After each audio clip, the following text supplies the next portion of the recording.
संजारी बालोद की विधायक संगीता सिन्हा को छत्तीसगढ़ प्रदेश महिला कांग्रेस के कार्यकारी अध्यक्ष की बड़ी जिम्मेदारी सौंपी गई है। राष्ट्रीय महिला कांग्रेस के अध्यक्ष अलका लामा ने 4 मई को उनका नियुक्ति पत्र जारी किया। यह पद पिछले 2.5 साल से खाली था, जिसे लेकर संगठन के भीतर हलचल बनी हुई थी। जनवरी 2026 में कांग्रेस आलाकमान ने प्रदेश महिला कांग्रेस के नए नेतृत्व को लेकर प्रक्रिया तेज की थी। उसी क्रम में अब संगीता सिन्हा को तत्काल प्रभाव से यह महत्वपूर्ण जिम्मेदारी सौंपी गई है। यह नियुक्ति सिर्फ एक सामान्य संगठनात्मक बदलाव नहीं मानी जा रही है, बल्कि छत्तीसगढ़ में कांग्रेस की महिला राजनीति को मजबूत करने और उसे नए सिरे से सक्रिय करने की एक रणनीतिक पहल के रूप में देखी जा रही है।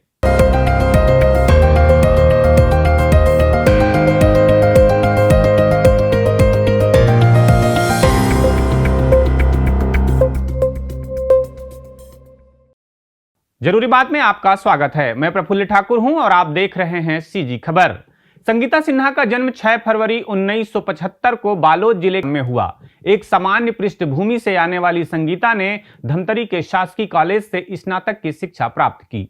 जमीनी स्तर से राजनीतिक सफर शुरू करने वाली संगीता सिन्हा पहली बार 2018 के विधानसभा चुनाव में संजारी बालोद की से विधायक निर्वाचित हुई। यह उनकी पहली बड़ी राजनीतिक जीत थी। वर्ष 2019 से 2021 के बीच वे स्थानीय निकाय एवं पंचायती राज लेखा समिति और गैर सरकारी सदस्यों के विधेयकों एवं संकल्पों संबंधी समिति की सदस्य रहीं। उन्हें छत्तीसगढ़ गृह निर्माण मंडल का सदस्य भी बनाया गया और उत्कृष्ट विधायक का खिताब भी उनके नाम है। 2023 में विधानसभा चुनाव में उन्होंने अपनी साख और मजबूत की। भाजपा के प्रत्याशी राकेश यादव को 17,046 मतों के बड़े अंतर से परास्त कर वे दूसरी बार विधायक बनी। यह जीत उनकी जनाधार की मजबूती और संगठनात्मक क्षमता का प्रमाण थी। विधानसभा में संगीता सिन्हा के तेवर हमेशा आक्रामक रहे हैं। सत्ता पक्ष को घेरने में वे कभी पीछे नहीं रहती। महिला आरक्षण और परिसीमन जैसे संवेदनशील मुद्दों पर उन्होंने राज्य की भाजपा सरकार को कटघरे में खड़ा किया है। उनकी भाषा सीधी, तर्क पैने और प्रहार तीखे होते हैं। यही गुण उन्हें सदन में अलग पहचान दिलाते हैं। विपक्ष की एक विधायक के रूप में उनका यह तेवर ही कांग्रेस आलाकमान की नजर में उनके पक्ष में सबसे बड़ा पहलू बना। अध्यक्ष महोदय जी, जनगणना होगा तो ST SC सब कॉलम क्लियर होगा, OBC को भी उनका अधिकार मिलेगा। जिनकी जितनी हिस्सा उतनी भागीदारी उनको मिलना चाहिए अध्यक्ष महोदय जी, ये उनका अधिकार है। OBC कहाँ जाएंगे? OBC अभी 27% के लिए इतने दिनों तक लड़ रहे हैं, दर दर भटक रहे हैं, लेकिन उनकी कोई सुनवाई नहीं थी। मोदी जी क्यों नहीं सुनते इस बात को कि जनगणना बहुत आवश्यक है परिसीमन के लिए? अगर जनगणना नहीं होगा तो परिसीमन कहाँ से होगा? आपको पता है, आप जितने हिंदी भाषी देश है उसमें राज्य है उनको आप अपने पक्ष में रखना चाह रहे हैं, इसलिए छत्तीसगढ़ है इस टाइप के जो राज्य को आप टारगेट कर रहे हैं। अध्यक्ष महोदय जी, मोदी जी अगर चाहें तो तुरंत के तुरंत तत्काल जारी कर दे, और मैं तो बोलती हूँ आज ही जारी कर दे। ये इतिहास बन जाएगा छत्तीसगढ़ राज्य में।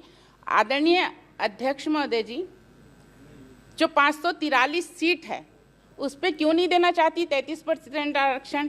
क्यों मोदी जी ये कह रहे हैं कि जब 850 सीट होगा उसके बाद मैं 33% दूंगा? क्यों अध्यक्ष महोदय जी? क्या आप पुरुषों का सीट को महिलाओं को नहीं देना चाहते?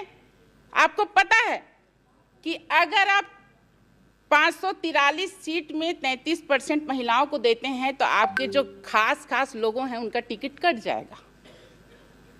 ये सच्चाई है अध्यक्ष महोदय जी, और यही कारण है कि मोदी जी बोल रहे हैं कि 850 सीट पहले करेंगे, उसके बाद 33% आरक्षण देंगे। आदरणीय अध्यक्ष महोदय जी, महिलाओं के साथ इतना अपमानजनक बात मत करिए। मोदी जी, आप महिलाओं का सम्मान करते हैं, महिलाओं के लिए आप आगे बढ़िए, क्यों पीछे हो रहे हैं? मोदी जी को मैं अभी भी निवेदन करती हूँ, जिस तरह के अचानक बोलेंगे तो आपातकालीन ही बोल सकते हैं उसको, बुलाए हैं वैसे ही अभी बुलाइए और 543 सीट में 33% आरक्षण दीजिए हम महिलाओं को। तैयार है ना? और मैं भी चाहती हूँ हमारे भाई लोग जितने बैठे हुए हैं वो सभी इसमें सहर्ष स्वीकार कीजिए और आज के आज यहाँ लागू करवाएंगे। अध्यक्ष पद की दौड़ आसान नहीं थी। साक्षात्कार प्रक्रिया में विधायक संगीता सिन्हा, पूर्व विधायक छन्नी साहू, लक्ष्मी ध्रुव, ममता चंद्राकर और पूर्व जिला पंचायत अध्यक्ष तुलिका कर्मा शामिल रहीं और यह साक्षात्कार भारतीय राष्ट्रीय महिला कांग्रेस की अध्यक्ष अलका लामा ने स्वयं लिया। सभी दावेदारों ने संगठनात्मक अनुभव, राजनीतिक सक्रियता, महिला सशक्तिकरण और आगामी रणनीतियों को लेकर सवाल किए गए। इस प्रक्रिया में धीरे धीरे लक्ष्मी ध्रुव, ममता चंद्राकर और तुलिका कर्मा के नाम पीछे छूटते गए और मुकाबला संगीता सिन्हा और छन्नी साहू के बीच सिमट गया। संगीता सिन्हा को पूर्व मुख्यमंत्री भूपेश बघेल के खेमे का माना जाता है, जबकि छन्नी साहू को पूर्व उप मुख्यमंत्री टीएस सिंहदेव के खेमे का समर्थन हासिल होने की बात कही जाती है। अंततः कांग्रेस आलाकमान ने संगीता सिन्हा के नाम पर मुहर लगाई। इसके पीछे कई कारण रहे। उनका विधायक होने का सक्रिय जनाधार, 2 बार जीत की विश्वसनीयता, विधानसभा में आक्रामक छवि और भूपेश बघेल गुट का समर्थन। ओबीसी राजनीति के संदर्भ में भी यह नियुक्ति अहम मानी जा रही है। बीते चुनावों में भाजपा ने ओबीसी पत्ता फेंका था और इस कारण कांग्रेस, महिला कांग्रेस की कमान ओबीसी को देने पर गंभीरता से विचार कर रही थी।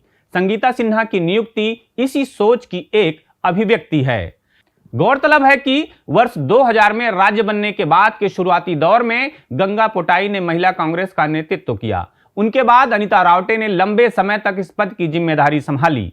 इसके बाद सबसे लंबा और उल्लेखनीय कार्यकाल फूलो देवी नेताम का रहा। उन्हें 2016 में महिला कांग्रेस अध्यक्ष की जिम्मेदारी सौंपी गई और उन्होंने करीब 7 वर्षों तक इस पद पर कार्य किया। उनके कार्यकाल में नारी न्याय आंदोलन जैसे बड़े अभियान चलाए गए। जुलाई 2023 में फूलो देवी नेताम ने स्वेच्छा से अपने पद से इस्तीफा दे दिया ताकि संगठन में अन्य महिलाओं को अवसर मिल सके। वे वर्तमान में कांग्रेस की राज्यसभा सांसद हैं। फूलो देवी नेताम के जाने के बाद जो रिक्तता आई वह कांग्रेस के लिए बड़ी कमजोरी बन गई।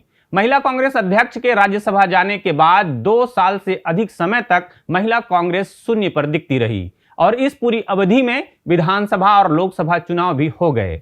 हार के कारणों में इसे भी एक वजह माना जाता रहा। प्रदेश स्तर पर महिला कांग्रेस सक्रिय नहीं होने का सीधा असर जिलों में पड़ा और रायपुर, बिलासपुर सहित तमाम जिलों में महिला कांग्रेस की जिला अध्यक्ष लगभग गायब हो गईं। संगठन के भीतर भूपेश बघेल और टीएस सिंहदेव गुटों के बीच खींचतान ने भी इस पद की नियुक्ति को लंबित रखने में भूमिका निभाई। अब संगीता सिन्हा के सामने चुनौतियां भी कम नहीं हैं। पहला काम है 2.5 साल से बिखरे संगठन को फिर से खड़ा करना। ब्लॉक और बूथ स्तर तक महिला कार्यकर्ताओं को सक्रिय करना होगा। पार्टी का लक्ष्य हर 20 मतदाताओं पर कम से कम एक महिला कांग्रेस कार्यकर्ता तैनात करने का है ताकि चुनावी स्तर पर पकड़ मजबूत हो सके। आगामी नगरीय निकाय चुनावों को देखते हुए यह तैयारी युद्ध स्तर पर करनी होगी। दूसरी ओर शायद सबसे कठिन चुनौती है कांग्रेस के आंतरिक गुटों के बीच तालमेल बैठाना। विधानसभा में पारित महिला आरक्षण संकल्प के बाद इस मुद्दे को तुरंत लागू करने की मांग को लेकर महिलाओं के बीच पैठ बनाना भी उनकी प्राथमिकता होगी। छत्तीसगढ़ के 90 सदस्यीय विधानसभा में इस समय 19 महिला विधायक हैं, जिनमें से 11 कांग्रेस की हैं। इस संख्या बल को राष्ट्रीय महिला कांग्रेस अध्यक्ष अलका लामा के मार्गदर्शन में संगठनात्मक ताकत में बदलना संगीता सिन्हा की असली परीक्षा होगी। उनकी आक्रामक शैली और जनाधार की मजबूती उनके पक्ष में है, लेकिन सांगठनिक प्रबंधन के लिए धैर्य, कूटनीति और दूरदृष्टि की भी उतनी ही जरूरत है। संगीता सिन्हा की नियुक्ति कांग्रेस के लिए एक संदेश भी है और एक दांव भी। संदेश यह कि पार्टी महिला नेतृत्व को गंभीरता से ले रही है और दांव यह कि ओबीसी चेहरे को आगे कर भाजपा की उस रणनीति का जवाब दिया जा सके जिसने पिछले चुनाव में कांग्रेस की जमीन खिसकाई थी। यदि वे संगठन के भीतर की गुटबाजी को दूर कर जमीनी कार्यकर्ताओं को एकजुट कर और महिलाओं के मुद्दे पर आक्रामक आंदोलन खड़ा करने में सफल होती हैं तो छत्तीसगढ़ की राजनीति में यह नियुक्ति एक निर्णायक मोड़ साबित हो सकती है। बालोद की बोडला ग्राम से निकली यह बेटी अब पूरे छत्तीसगढ़ की महिला कांग्रेस की आवाज बनने की जिम्मेदारी कंधों पर उठाए खड़ी है और छत्तीसगढ़ की महिला राजनीति उनसे बहुत कुछ उम्मीद लगाए बैठी है। जरूरी बात में फिर किसी बात पर होगी बात। नमस्कार।